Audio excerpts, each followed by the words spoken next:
And so where does the money go? So for me, it goes back in the business. For some coaches, it goes back into the new Mercedes while you have really to the old mats.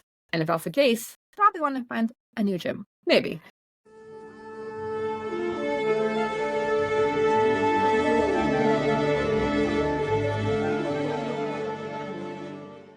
Welcome to Forever White Belt. I'm your host, Adolfo Fronda. Today on the show, we have a very special guest out of Seattle, Washington, Black Belt Sonia Sillan. Sonia is an incredible entrepreneur, the owner of 2 Jiu Jitsu academies and a fitness gym, and a dedicated mother and wife on top of all of that. Her primary academy, Combat Arts Academy, stands as a testament to her resilience and hard work, but her journey to success was far from typical. In this episode, you'll hear the fascinating story of how Sonia was unexpectedly left in charge of an academy with almost no business experience. Despite the odds, she navigated the many ups and downs, turning this challenge into a thriving enterprise. Whether you own an academy, dream of running one someday, or are simply curious about what it takes to operate a successful jiu-jitsu academy, you won't want to miss this episode. And I greatly appreciate her transparency in sharing her story. And with that, I give you Sonia Sillan. Sonia, welcome to the show. Hi, Adolfo. Thanks for having me.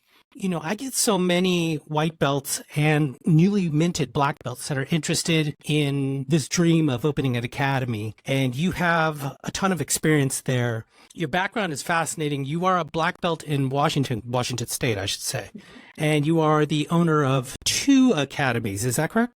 Yeah, I have 2 academies, and I also recently opened up a strength gym next to Combat Arts Academy. So 3 business schools, but 2 are Combat Arts. Combat Arts Academy in Seattle. I founded that in August of 2012, and it'll be almost 12 years since I opened the doors. From what we learned was 2012, as you mentioned, you and an ex-boyfriend, as you mentioned before, and some other things, that you had a dream to open an academy. And you did this with them as a 4-stripe blue belt. I was a 4-stripe blue belt, and we had 6 business partners. I was only supposed to assist maybe some of the financial stuff because I was looking to get into graduate school. And then it ended up turning into my full-time gig. And they all eventually bailed on you, right? Those 6 partners, one by one, when you were left alone with this huge boulder as this blue belt. That sounds terrifying. Especially when your former partner left with no warning and he was the head coach and then opened up a gym down the street in a different city under the same affiliation. And all of your students are like, hey, can I go train there? And you're left trying to figure out how to, get your shit together. That was actually one of the times where I almost closed my doors because I didn't think I could survive. You know, that's one of the main questions I like to ask in the show is like, tell me a time you wanted to quit. And when I heard about your story, I mean, that's like right out of the gate. It sounds like to me, if anything, you had, a green light to just, I'm wiping my hands of this thing. I need to just get out of here. I'm way in over my head. You were really up against the wall, and somehow you not only made this eventually work, but you're thriving now, it seems like. Yeah, we have 320 active members at Combat Arts Academy. I have several staff. We pay benefits. We have medical, dental, vision, 401k. We upgraded the mats last year. Well, we added on. So we have about 4,000 square feet of usable mat space. Can you tell me about your opening, how do you say it, Burien, BJJ? Burien, yeah. So the ex opened up the gym in Burien in 2016 in March. And then I believe it was September of 2018, I think he left and took a bunch of students with him. And so they were drowning. I offered my support and they asked me to step in and take over. And so I acquired Burien for its assets and then turned that into Combat Arts Academy of Burien. And it grew, it blossomed. We upped our membership. I ran the 2 locations as one business. And right before the pandemic hit, we were actually about to sign a lease on a new space. Like the first week, I literally had a check in hand for first last. We were on the way driving. This is, I think, the 4th day of the lockdown. And then I had this gut feeling. I was like, I can't do it. So I called, I backed out, and I canceled, thankfully, because I don't know if we would have survived. Did you dodge a bullet? And so in July of 2020, I closed the doors there because we couldn't socially distance. Like it was just, it wasn't happening. And so we closed down Burien. January of 21, I gave birth to my wonderful little toddler. I was 4 months postpartum when I found a space because all of my Burien people are like, we need a space, we want to train. And so I signed the lease. And my wonderful husband, he might have called me a little crazy. We put the work in. He did the build out. And then we opened up CAA Burien. And then I realized I did not want to run one business with two locations. Because at the time we had a Black Belt Chris who's fantastic. We had a slightly different vision for our approach. I was good community breeds good jiu-jitsu, and his is good jiu-jitsu breeds good community. So I really wanted to put him in over there. But if I left it as Combat Arts Academy, that represents me and my vision and what I've built. And I didn't want to impose that on him. And so I separated the business out, rebranded. We named it Super Simple, Burien Jiu Jitsu. And they just had their 2-year anniversary party yesterday. I think you mentioned it before you were 5 months pregnant teaching Muay Thai, right? So I had to take over the program when I was 5 months pregnant because my Muay Thai coach also quit. So at 5 months pregnant during the pandemic, I had to take over the program. My front desk also quit when I was 7 months pregnant. So I was full-time front desk, full-time Muay Thai, full-time kids jiu-jitsu, coaching 30 hours a week. It was a little chaotic. Being in charge of the program, of the coaching, the kids, the students, the everybody, it is a lot. And having to juggle 2 different programs and managing 2 different sets of people, it's a lot of effort. And then maintaining everything over there, it was a lot of juggling. So by separating out the business, I am hands off. I have front desk staff over there that manage the day-to-day, and I am just 100% hands off, business only. So you're like administration back end. I don't do any of the sales or any of the member management. So I do the back end business, payroll, all that admin stuff that needs to happen.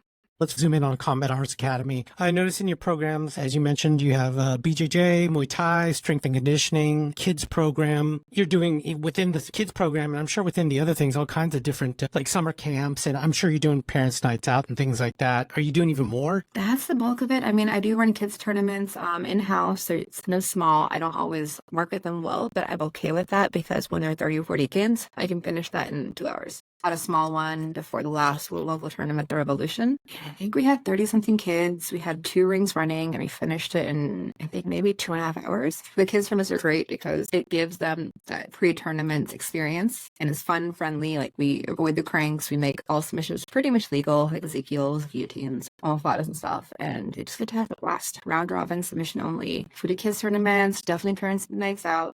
We stopped summer camp for a couple of years because COVID. We ran school out of CAA, so we had 6 to 8 kids there all day. We ran camp all summer to help the parents out, and we were burnt out in kids, so we took a couple summers off with kids, and last year started camps back up again. It's mostly in-house, and then this year we're really starting to market outside, and part of it is because I know my kids can listen, and I'm really big on accountability. For example, John over here snatched a toy out of Jane's hand. We talk about why that's not okay. If it happens again, here's the consequence, blah, blah, blah. I have had kids who don't train at our academy with that scenario. They get upset. They go home and tattle to mom. Mom calls and it's like, why is my kid doing burpees? Well, they smashed the toy. They weren't listening. They did it twice. We talked about this before they started. And parents get frankly, and they ask for a refund. And so we, for a while, stopped marketing outside of our gym just because it just like changed the vibe a little bit. This year, we're going to... You're an amazing entrepreneur. It seems like, you've developed into this incredible business person. I know that you did go to school. I don't know if you got a degree in business or whatever you did. Can you expand on that? Absolutely. I will take the compliment. Half the time, I still feel like I don't know what I'm doing. There's a lot of trial and error. That's reassuring for a lot of people. No, like anybody listening, if you feel like you don't know what you're doing, perfect. You are exactly where you need to be. Because even now, it's like I essentially started another startup. Dollar's Strength, the gym next door, is an entirely brand new business. It's separate from Combat Arts Academy. We do have crossover rates, but it's a freaking startup. Like all the work that goes into building up a startup, that's what I'm doing right now. So I have 30 coaching hours a week. I have my own workouts and training that I'm prioritizing with the fitness. And then I have all the back-end admin business stuff going on too. And if I add up all my actual hours, I'm probably between 60 and 80 right now. But it's short term because we just went through an interview process and I'm hiring staff for the other side in the next week or 2. And so that'll take a lot of that admin load off of my plate and I can start to delegate things. The grind is short term, hopefully, so I can keep building.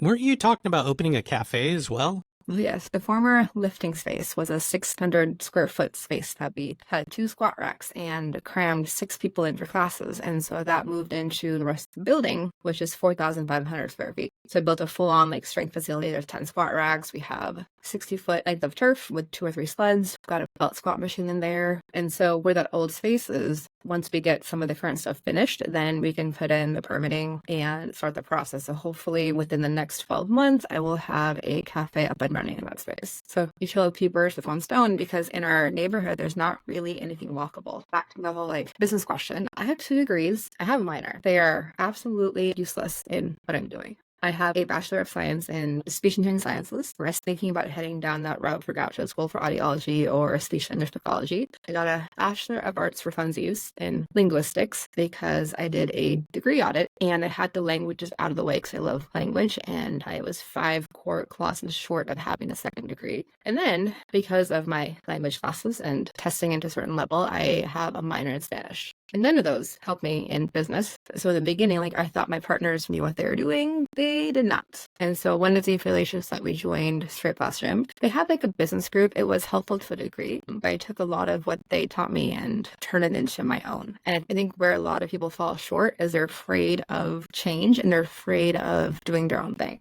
Because I become a person very true to who I am. And so if I don't believe in it, I can't sell it. So if I don't believe in my price point, I can't sell you. If I don't believe in the product, I can't sell you. A big part of business owning is sales. And it's not just your classes, you're selling yourself as a coach. Do you have confidence? When you coach, do you tell people, well, I guess you can do it this way. I don't know. Are you timid? Are you awkward? Are you shy? Or do you have confidence? Do you believe in what you do? Do you believe in yourself? Because if you don't, your students can feel that. As a blue belt who was running an academy on your own, I mean, let's face it, you're the honey badger of a jiu-jitsu business now. You just can't kill you. That's what it felt like. Oh my gosh. If we go through all of my changes and affiliations and everything, it's a little insane. How'd you sell it as this blue belt? You're mentioning all these things, if I don't speak with confidence, if I don't do this and that. I mean, you must have had some imposter syndrome. Big time. So let's talk about how I got to where I am today. Because originally I was part of a very large affiliation and my ex wanted to the gym. We got a few other people on board and we talked to them and left, and we were blacklisted from every academy in the state. We couldn't train anywhere because they didn't want to make this place a set, which I get that. I would hate to be in that position. That I truly understand. But we had friends that wouldn't come train with us because they were so afraid of getting kicked out of their gym. We had a black belt on board who was a Hibero affiliate. And so we were under Hibero. And then he gave an X purple and then left. And so now my X was in charge of everything. And then from there, we went under Straight Blast Gym, which was super awesome for a while. I got a lot of my foundational knowledge from them. Made some really good friends in the process. The X and I went through some drama. But when things hit the fan and kind of blew up, I hit my rock bottom. It was my absolute end of the world rock bottom, because I felt like I had nothing left. And because I was do I stay at the gym? This is so ugly. What do I do? It was the ugliest circumstance I'd ever been part of in my life. And that experience is why I am the way I am and why I do a lot of what I do. I'm just so curious, how'd you even see any glimmer of light to move forward? I mean, everything is red flags. Yeah, I started to set boundaries with him, and those boundaries weren't respected. I remember one time he left some stuff behind and he wanted to come pick it up. And I was like, great. He shows up in the middle of a noon class in the daytime. And I was angry because he did not respect the boundary. And I was like, please leave, come back at 7 tonight. He had the Vitamix and a couple other things in his hand and just got in my face. And I mean, I was triggered because it was definitely an abusive relationship. And I got in his face too because I was angry. And then he whips out his phone, puts the camera in my face, and is like, come at me. I have this recorded, and then calls the cops. And the cops come and they tell him we can't do anything unless you have proof, which everything is under my name. And so out of goodwill, I'm like, great, here, you know what? Let me give me this stuff that I can find and please leave and never come back. And then he ended up opening up a gym under the same affiliation in Burien. And I didn't find out about it from anybody within the affiliation. I found out from one of my students. And at that time, I was like, what am I doing? Why am I here? I'm done. It felt hopeless at that time, too. And then I started dating somebody who glued me back together, made me feel like I could do a lot more. And then he asked me, why am I still part of an affiliation that doesn't have my back? And I was like, that's a great question. Why? At that time, I got my purple belt. I was a 5-year 4th stripe blue belt, actually. It took me being deadly sick. I had PANS, and I took second. I won my, first 3 matches. lost the finals match. And a couple months later, I left that team. There was drama there, which is what it is. I joined a local team under a female professor with a business partner, and I thought that would be a really good experience. I'm like, okay, they can help. And it turned to more drama and more nonsense because apparently I'm very unorthodox in how I do things because I had brought them on as a partner, and it turns out that was a really bad idea. It didn't work. We had different visions and different everything. Although I was majority owner, like they wanted to say and everything. And so I bought them back out. I had the professor at the time staying on board, and as a purple, he was a purple belt can't tell a black belt what to do mindset. And then we had another brown belt on board who got his black belt, and there was some conflict there. And again, I'm trying not to name names. Like, I'm not trying to gossip. Like, this is my story of how things unfolded in my perspective. So trying to be as neutral, like simple as I can. So the first professor left. The second one stepped in because he just found his black belt. And it worked for a while because I was very fundamentally focused, and this professor was very die hard, go hard. And so at the time, we were under him, which was Lucero.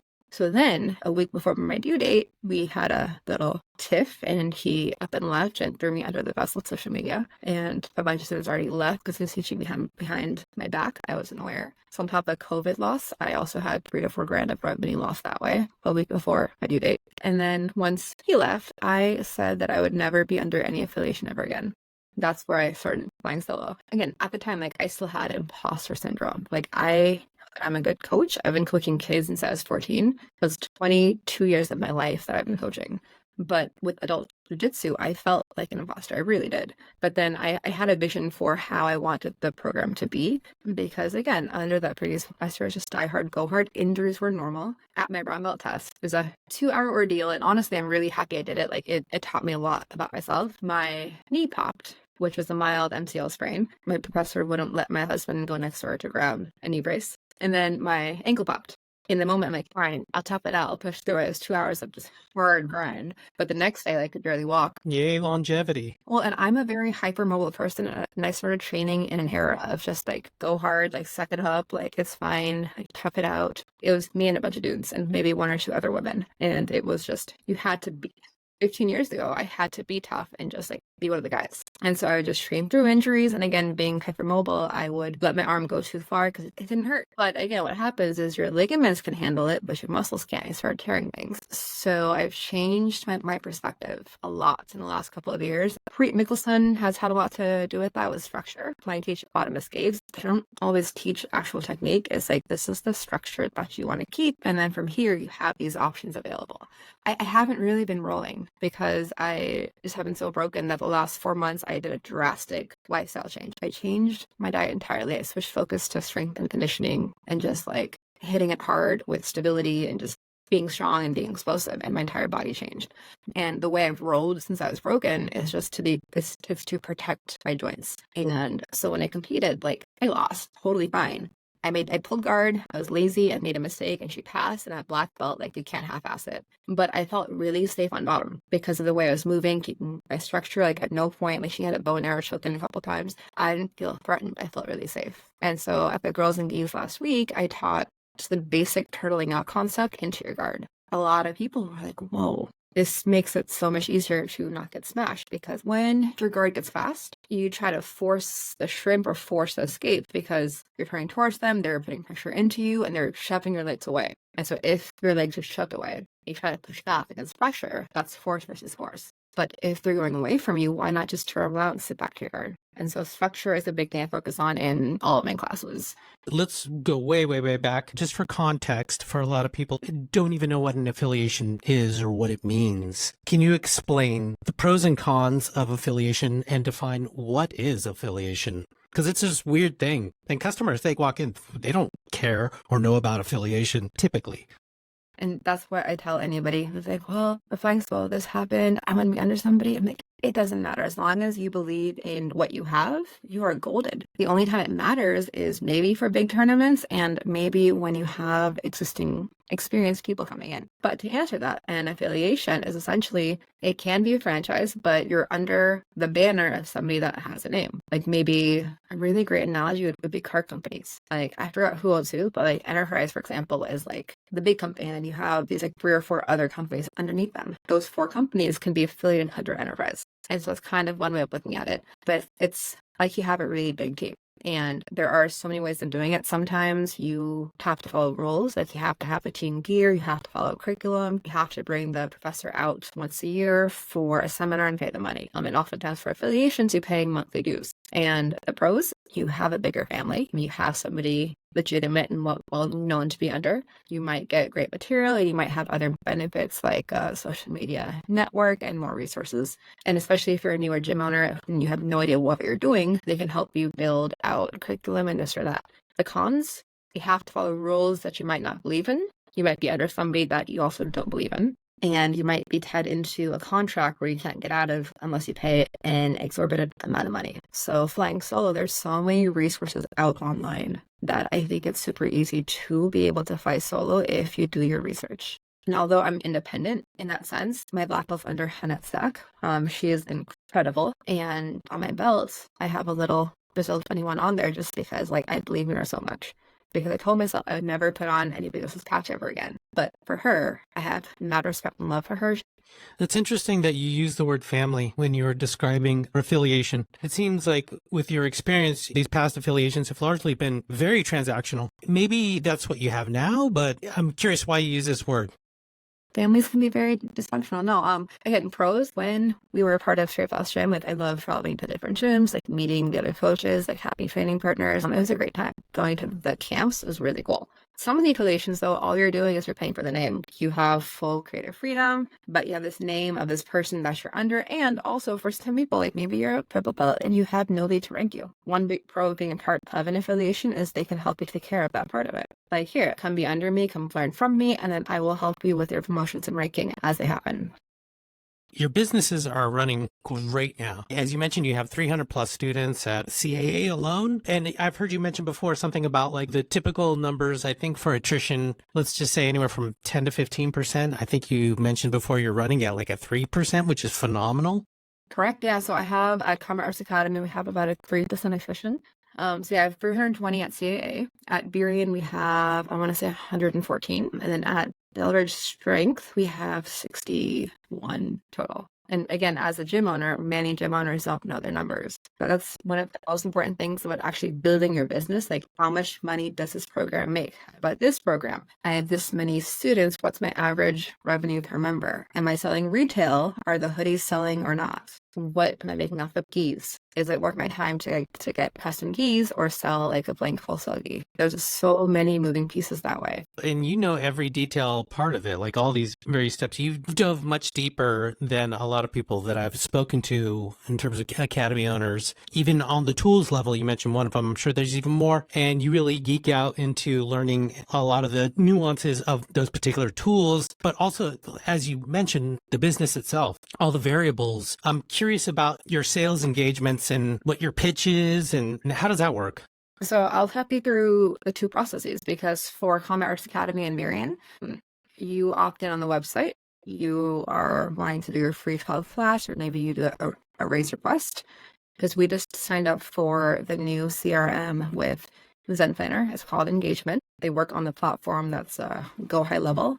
And it's phenomenal because the automations of the website that they help you build, everything flows really nicely. So once we connect with you, we get you scheduled for a trial class. And biggest thing, what are your goals? Why are you here? What makes you interested in Muay Thai? Why are you here for Jiu Jitsu? Is it self-defense? Is it fitness? Is it confidence building? Because that way we can help connect with you and help you see why this is so good for you. You come in, you do a trial class. At Combat Arts Academy, we have a separate intro program.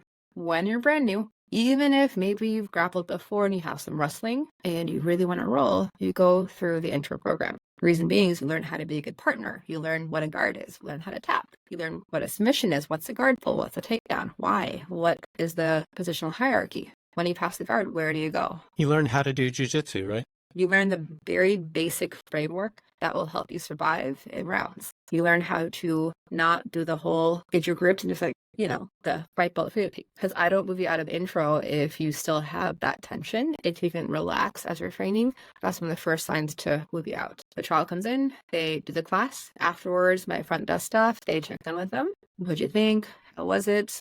Do you want to get signed up? Yes. Great. Let's go look at the numbers and get you in.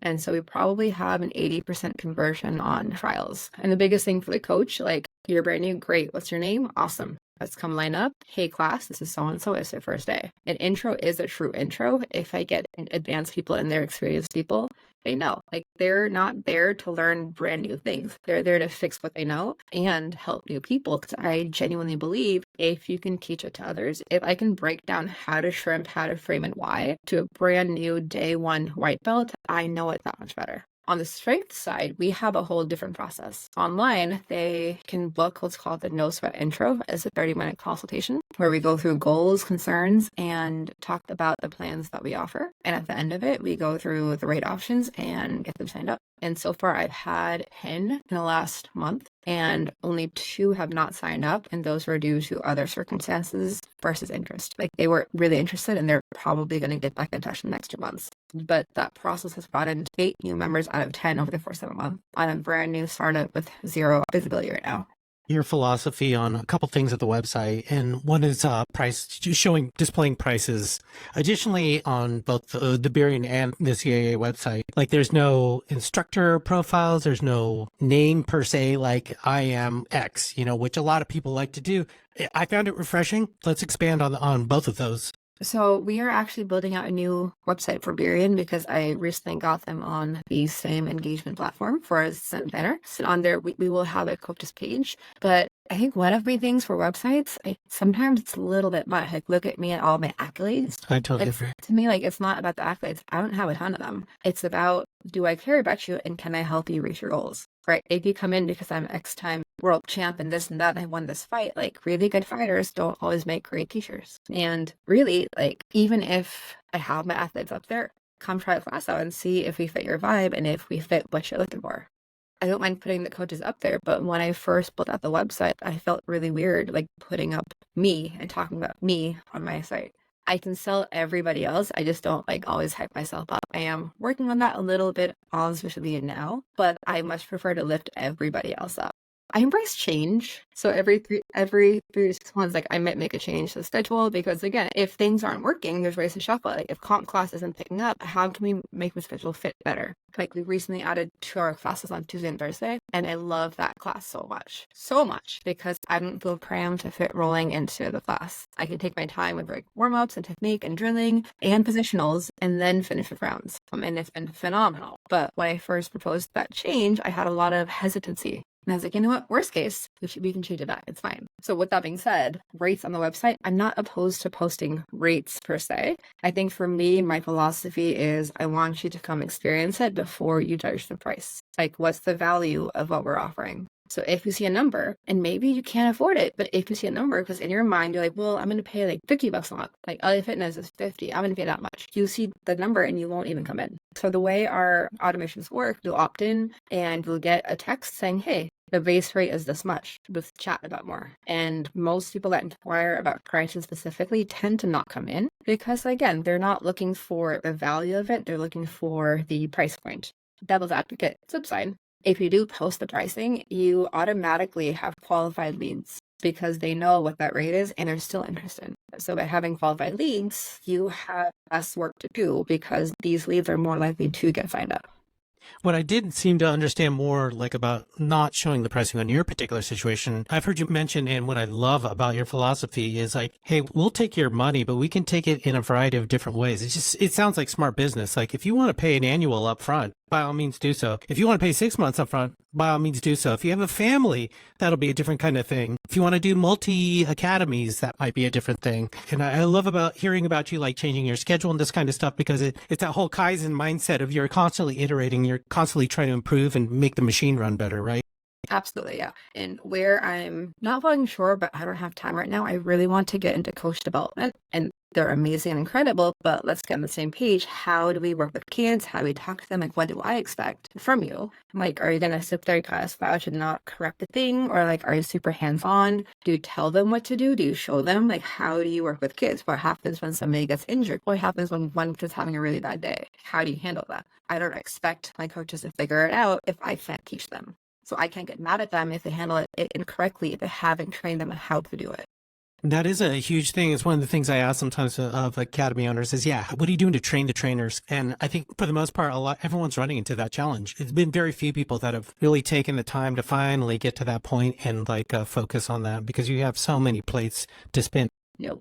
It's like I'm in the process of writing out a bunch of SOPs because again, like we're hiring admin for both sides of the gym for the strength side and CAA. And I realized like the ones I do have, they're really outdated. They're from like 2020. We've changed a ton in 3 years, for 4 years. Can you tell people what SOPs are, just for the layman? Yeah, standard operating procedures. So a very simple SOP, how to clean the mats. Imagine a brand new person, maybe they've seen the mats happen, maybe they washed it clean, but they're like, hey, I want to trade, I can't afford it, can I clean the mats every night? Okay, great, here, go, where do I get water from? Wait a minute, what? Right, so a very simple SOP is the symbol green lives in this closet over here. You can pour a capful and fill it with warm water, spray the mats, and then make sure you get corner to corner, start on this side, and then I want you to cover everything, make sure that the mats are X amount saturated. But maybe even more, like before you do the mop, the vacuum sweep, whatever, and then discard all the crap in this garbage can over here. Oh, and then when you finish, the mop head goes in this bin over here. Right, so imagine having to tell somebody over and over and over again versus having a written procedure on how to do it correctly. And so one of the things, because I recognize like as we're growing and as you probably bring on more staff and more coaches and more help and volunteers, you want things to be systemized. You want it to be consistent because imagine one person does it correctly, the other one doesn't. Whose fault is that? It's not the person's. It's your fault for not setting the expectations and training them correctly. Like I'm really big on communication and I've had people, I'm sorry, it's not your fault. Honestly, it's my fault because I really should have been clear with you. So I will take accountability for that because you know what? That was my mess up. I could have done it differently. As part of this agile process that we do in technology, we have something called the definition of done. You need to have that SOP, if you will, that definition of what does this look like when it's final and what are the steps to get to that final. Yep, exactly. It could be something as simple as how to close your gym, because occasionally I've had coaches leave the heaters on in the winter, and that's an expensive amount of propane to burn through. And again, honest mistake, but imagine if they had a checklist that you have to mark off every night. Yeah, it's tedious. Yeah, it's redundant. But hey, you said you did this, and it's still on. You messed up there. That's amazing. You have to think about little things like that in addition to, hey, I've got curriculum development. Who am I going to belt next? All these 300 different feelings that you have to deal with and development of individuals. That's a lot to stay on top of. Oh, look, we got a clogged toilet. You're in the humans business. That's a tough business. Which actually reminds me, so one of the things we did, we had 2 separate changing rooms. One had a restroom for the ladies, and I was just tired of the poor dads who had their daughters, and they're like, you have to go to the bathroom, but the men's was kind of gross. They go, oh my gosh, or helping their little kid change. And so I knocked the wall down, and I put in these like really nice changing stalls. So we have a unisex changing area, and then 2 unisex bathrooms, and just making it super gender neutral is just inclusive and family friendly, and nobody feels weird or isolated. And so like all of these like little changes, like there's reasons for why they happen, and for me it's because there were potential fires and problems and I wanted to put them out before they happened. Small things really go a long way. I'm curious about safety. Tore my MCL. It was, it always takes 2. Now, I've talked to a couple academy owners and black belts and professionals actually that make it a huge priority. Of course, John Danaher is, he's always talking about safety and no jumping, certain kind of rules in terms of the Jiu Jitsu. Marvin Castile from 10th Planet Black Belt that was very big on safety and cleanliness. Your academy is fascinating in that you've captured all the segments. It seems like you've got, as you mentioned, people that are interested in actually fighting. You have parents, you have the hobbyists, you have local competitor kind of people, and all kinds of different types of individuals and segments and demographics. How are you keeping everyone safe? Great question. So if we start with the hygiene, so I'm really big on calling people out. If you know me, I am direct, I am honest, and I will say what needs to be said. So if you're stinky, I will tell you. We will have conversations in mat chats saying, hey guys, wash your gis. Or hey, your nails are claws. So cut that. My rule is your shoes have to be on when you step off the mats. If I catch you bare feet on the concrete, especially in the bathrooms, I don't care if you're an adult, you will get burpees. And I set those grab rules ahead of time. They're in our policies and procedures that everybody has to sign. We unfortunately had a small outbreak of staph. Sure, we all have. Well, it was my first outbreak in 11 years. It came from a different gym. Somebody came to open that, and then it kind of went to somebody else, and then we had like a couple weeks where we had the staff. And thankfully, everybody was like, hey, you know what, coach? I think I have this. I'm going to be off the mats. I'll give you a heads up if it's positive. And so we've created a culture of being conscientious and being considerate, which I think, honestly, it can be hard to do, especially if you already have an existing culture. So changing culture takes a ton of work and just a ton of consistency and presence and accountability. You can't say it once and expect people to remember, like it needs to be announcements, emails, a couple of weeks worth of mat chats. So for safety, I gave a few spiels and I finally found words for it because, again, when I started training, I had to suck it up. I, as a purple, went to, at the time, a sister gym that was part of my affiliation. And I went with a blue belt who I thought would be safe because he's a blue belt. He was maybe 220 pounds. I was 150. I had closed guard. I went through a Kimura. I hadn't set my elbows in, so I hadn't engaged my core yet. And the dude rose out of a Kimura, which, if you can visualize that, that would technically put him in that bottom. But here's the thing. He rolled his 220-pound self into my shoulder and separated it. They said, oh my gosh, he might have gotten tapped by a girl. And so I started to talk about having 3 dials. So chill is your kind of flowy, playful, like non-competitive, just have fun. 2 is playful, like you're going at it, but you're at a playful pace. And 3 is competitive. And competitive is different than rolling to win in a fight setting because that ends up being rough rolling. I don't do rough rolling. Competitive is fine, but when I talk about chill and playful, that means rolling without an ego. And we talk a lot about that in intro. So I set the culture in intro for safety. Like tapping is a good thing as a black belt. I tap all the time, especially being a female black belt who's been very injured in every joint imaginable. But before December, I threw my back out 5 times in a year. My postpartum was so rough physically. I had double biceps tendonitis. I had posterior tibialis tendinosis. My knees got crepitus and painful. Like when I tried to roll, I could not let my elbows leave my body because it was so painful that the second anybody got an underhook, I would tap. I had to stop forcing movement. I would have to go with the flow. And that's part of why my defensive game got a lot better because I couldn't play offense because that would involve strength. Part of that too is trust. You have to trust your partners. And that means a few things. One, know their name.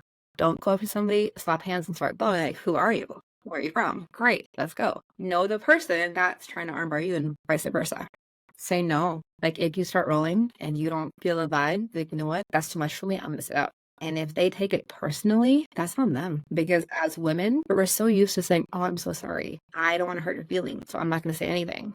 That's a female vibe. That's kind of how I grew up. And a lot of women, when they first start training, when they ask for help, it's, I'm so sorry, I'm doing it wrong. It's literally my job to help you, right? You don't say sorry. It's, hey, you know what? Can you help me? Thank you. That's it. So guys are like, oh, is this right? No. No? How about this? All right, cool, thanks. And so for safety, like being able to communicate and put your feelings first and put your safety first is really important. Like, hey, you know what? I don't feel safe. I'm going to sit out. If I hurt your feelings, that's on you because you should question why that person's saying no and not put it on them, but take it upon yourself to recognize, oh, you know what? Maybe I am trying to go too hard. Because that like ego battle is subconscious because if we start chill here and maybe this person gets the tap, this person starts to go a little bit harder. And maybe this person almost passes the guard, this person goes harder and now this person matches. And then, oh crap, they almost got swept. They go harder. And now they match. And this happens until it's a fight. And the thing is, whoever's more technical and stronger is going to win that round. It's usually the person who's matching. This person's probably going to get hurt. As we talk about that rise in intro, we talk about fight and flight versus freeze. I will make my guys sometimes, like the ones that have a hard time flowing, because I will personally work with people on how to flow. Like, hey, let's go. You're bigger than me. Let's just flow. We'll put on a song and I'll have them sing or talk. Because if you can sing while you're training, you can't force things. You can only flow. That's awesome. I love that you teach them how to flow, and not many places do that. It's so huge. It's an advanced skill set. It's how I kind of phrase it. And it's like playing chess, but it's like kind of back and forth battle in a playful way. Like you're both moving together, but you're not trying to win. You're not letting them do the move, but you're not stopping it. Flowing is it's a very difficult skill set to learn. Now, I want people to know Sonia's got a fight background. You've actually had a few Muay Thai fights and stuff, right? 11 total. I've had 3 MMA, a couple kickboxing, and the rest are Muay Thai. And advice for academies that want to develop a women's program. 1, lead by example, meaning if you want your women to feel safe, you have to set that tone and culture. Like if you're the male coach leading the program, you have to make sure that they feel safe when training, because getting your head ripped off is not normal. When you're the smaller person getting your head smashed so bad that you have to go to the chiropractor, that's not okay. That's not normal. That's not safe. Everybody has jobs. It's not their full-time deal as a hobby. No, don't allow that. When the dude is sitting on top of the female and mount and applying full pressure and they're panicking and they stay there, no, you have to keep the women safe. So that's your responsibility as the gym owner. Well, but like the guys, no, put your foot down, set the tone, and make sure that they're safe. That's first and foremost. Oftentimes you have the female coach leading the class and people don't stay. They usually quit, or it's a revolving door. That can tie into the gym culture, because maybe in that women's environment, like they feel safe, but in the general gym environment, they don't. Maybe they're getting hit on. Maybe it's a dating pool. When I was part of my first affiliation, I could count on both hands the women that left because of one of the black belts. 10. I lost 10 female training partners in 2 years. Like 10 really good people. That's insane. And again, this was 15 years ago. I'm sure it's changed a ton there, but it still happens. There's a difference between having a relationship and sleeping around. If you spend all of your time in the gym, like it's going to happen. Like I met my husband at my gym, but I'm not using my gym as a dating pool. Make sure that they're welcome. Do they have a changing area? Is it a storage closet? Bathrooms? Is it a men's bathroom that women go into, or is it comfortable for everybody? Make sure that they feel heard, because oftentimes women are dismissed. Like, getting at the move, just do it. What do you mean just do it? Like, I'm absolutely helping with the move, making them not feel inferior. Because it also happens. It's not intentional, but when they're condescending, no, like, I don't want to be in that environment. And again, that was a whole ramble that I haven't thought about in a while, so hopefully that all makes sense.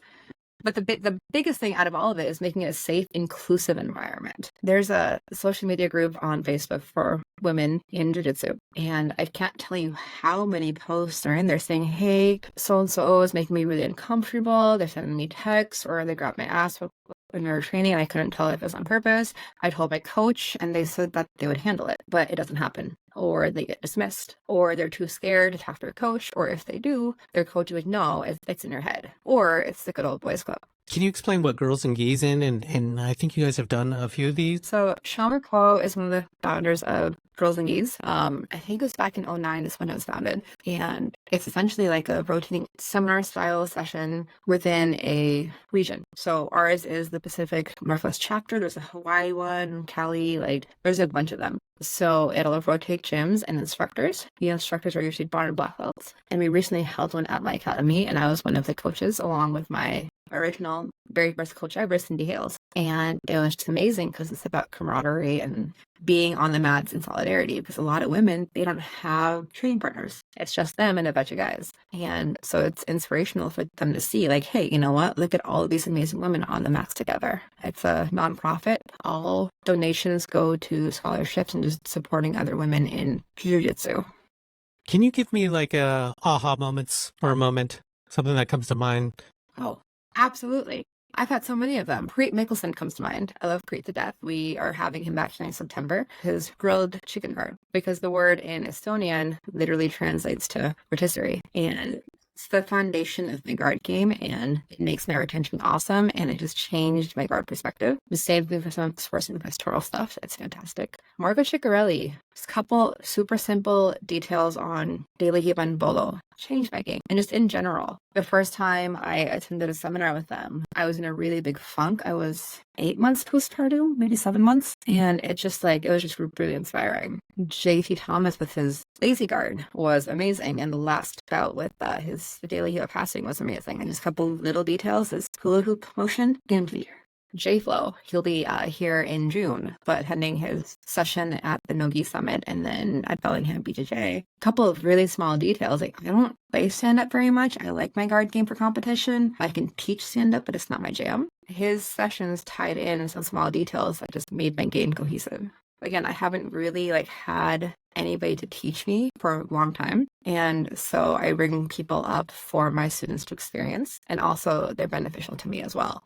having those people out, it ends up being a game changer. Like I bring up people that are great coaches and just great people overall. Your recovery process, you put a lot of wear and tear on your body. I don't know how you do it every day with all these academies and all of the years and years of training you've done, Muay Thai, fighting, Jiu Jitsu, everything. Let's talk about your recovery process or, your prevention process, things for your body. What are you doing? What works for you? What would you recommend?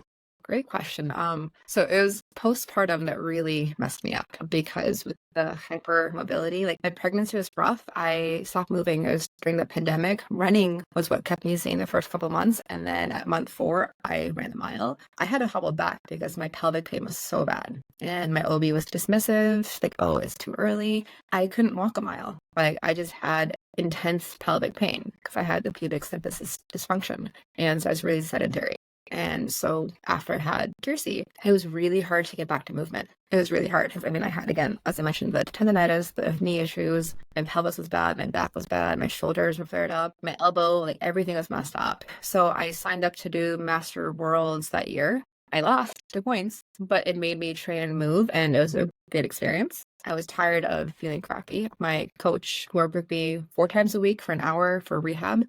And that year I competed at Adult Worlds at Brown Belt and I lost. My only goal is to not get my guard pass. And I did really well for 4 minutes until I left my arm hanging out and I got Kimura, which is fine. But it worked my ass off for that. I got my black belt in boot up that year and then competed at Master Worlds that year as well, which again, at black belt, brand new, that was tough. It was a great experience, but again, I lost, no big deal. And then what happened, I was on a great track, I felt great, and then my back went out, and then it went out 4 more times. And so I had a really rough 2023, 4-ish months ago. I was really tired of all the pain. I've had chronic pain for a whole lifetime, especially since I had hip surgery almost 16 years ago. And it's scar tissue, like everything's. And so in December, I went on an autoimmune protocol diet, full anti-inflammatory diet. But for most people, it might feel impossible because what you can eat, fruits, vegetables, meats. What you can't eat, nightshades are a no-go, so tomatoes and peppers. The brown girl didn't do spice anymore. That sucked. Grains, dairy, gluten, right? All that's gone. Any allergens, so nuts, seeds, eggs. Eggs. Huh. Mm-hmm. Okay. My spices were salt, Italians, and garlic and ginger. That was it. So I did strict anti-inflammatory for 6 weeks. Maybe 8, and then I added some eggs back in, and then I was on point until Pans last month, where I kind of had a couple of cheat meals after. So for 3 months straight, I was on a strict diet. Within 4 weeks, all of my pain was gone. And within those 4 weeks, I started lifting. I was doing conditioning and strength training 4 to 5 times a week. And then I started doubling up. So I would do 2-a-days. I would condition in the morning, I would lift before coaching, and then roll that evening. Now, the reason why all of that felt great, protein, I was at 130 to 50 grams of protein a day. So my meals were fueled around protein first and then filled in with fruits and veggies. But here's the thing, my take on all of that, because oh my gosh, I can't do that. Love good food is what I hear every time anybody hears about the diet. I did that to feel better physically. I was tired of feeling broken, and so I changed my diet to physically feel better. I was trying to prioritize my health and wellness, cut out the sugar and all of the inflammatory foods. No sugar, no caffeine, no alcohol, all of it was gone. And then I was just consistent. Water was on point at a gallon a day, protein on point. So even now, I may get a point to lift and work out 3 or 4 times a week at minimum. And then I maybe roll once a week. So my coaching hours are usually between 25 and 30 if I do have some hours on the other side. But I can still make that time to get my work in. So I usually do about 6 to 8 hours for my fitness a week right now. And so I can't stop moving. So I prioritize the weightlifting over training.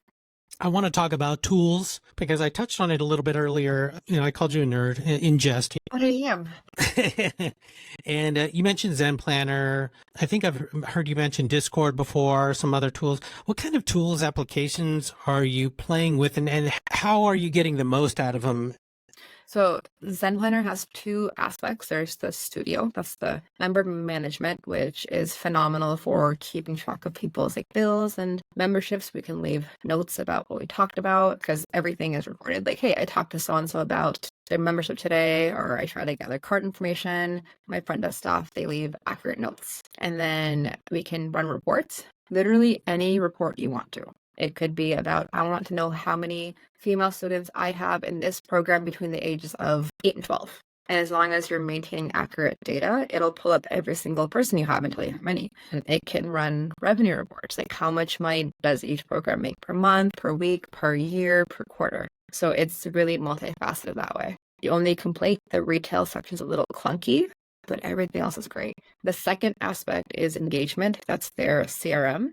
And that's where we do all of our prospecting and communications. So I can text you, email you. It's all kept in engagement. And that has simplified my life so much.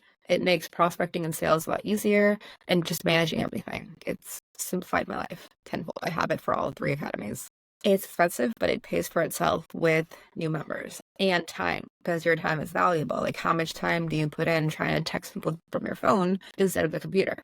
And also, too, separating out your personal phone number from your business is so important. And then on top of that, we do use Discord as a group team chat. We have different channels for kids, adults, Muay Thai, Jiu Jitsu, chit chat. It's really nice for keeping tabs on everybody. Do you have like procedures for each of those as well? Are you delegating this work off to all the coaches or an administrator? Yeah, so for CAA, I have 2 front desk staff, and they do all of the sales and prospecting and communication. So I don't do any sales, I don't do any memberships. They do all of it. And so I'm in the process again of like writing all the SOPs, because I should have done it in the beginning, but they handle all of it. Like, I separate myself. If I'm coaching and they're like, hey, I got to cancel, great, go talk to front desk. They're not here, shoot them a text. Recommendations in terms of like legal, lawyers. Things can get messy in business partnerships oftentimes. Oftentimes couples come into these things, as you mentioned, something like that. Or if they're married and then something happens, you know how things can get ugly in these things. Or 2 people that are friends go into the business, and that's that old saying. We had a half-assed operating agreement in the beginning that wasn't actually really fleshed out or signed by everybody. So learn the hard way. So the recommendation there for anybody. So for Dollar's Strength, I was looking at going into partnership with a friend. He's a teammate that also owns a gym. And we had a lot of conversations and things like, how do you handle conflict? What would you do if we didn't work out? What happened if this happened? So we went through all the what ifs. We talked about the exit strategies. He decided against the partnership because he had to focus on his own gym. But we went through all the conversations, and I was really happy about it, because that shows growth on my part. I would not have done that 10 years ago. Even with my husband, like, we'll talk. Exit strategies are important to talk about, because it's not that it's going to happen. It's, if it happens, what would you do? How would you handle it? Right? It's not the, oh my gosh, why would you ever think that? It needs to happen, because the only constant in life is change. Something might happen that causes you to grow apart. That's life. It happens. So whatever and whoever you go into business with, do it correctly, get operating agreement, talk exit strategies, talk buyout agreements, and go through all of the scenarios, like capital investments. Like, if the business is negative, who puts in how much? Like, all of that stuff needs to be talked about ahead of time and then signed correctly with legal before you start anything, before you put money in. Can we talk about the development of your game? What is your current A game? What's interesting you in jiu-jitsu now? My game is very similar to how it was as a blue belt. I just have more options. I love spider guard. It's my favorite. Spider triangles all day. Fun fact, I started to do seasons in my gym. So we'll do cycles of like 6 to 10 weeks of gi, and then 4 to 6 weeks of no gi. And the first time we did that, my students were all like, no, why? I don't like no gi. Ah. And then by week 3, they're all like, oh, this is great. Do we have to go back to gi next week? Reason why is I firmly, genuinely believe good gi and good no gi gives you a good game. Like, you have to play both to have a good, well-rounded understanding of jiu-jitsu. And so I love no gi. No gi is really fun, but I do very much love my grips. I will roll no gi, no problem. I oftentimes will lose my hooks and things because I miss my grips. But my A game is a lot of retention, a lot of spinny spin stuff, and a lot of hurdle. Turtle to guard, spinny spin back to triangle. Lately, I've been finding a lot more bow and arrow chokes. But collar sleeve spider into triangle. Add some daily hiba in there for a K guard hook or X. All things guard.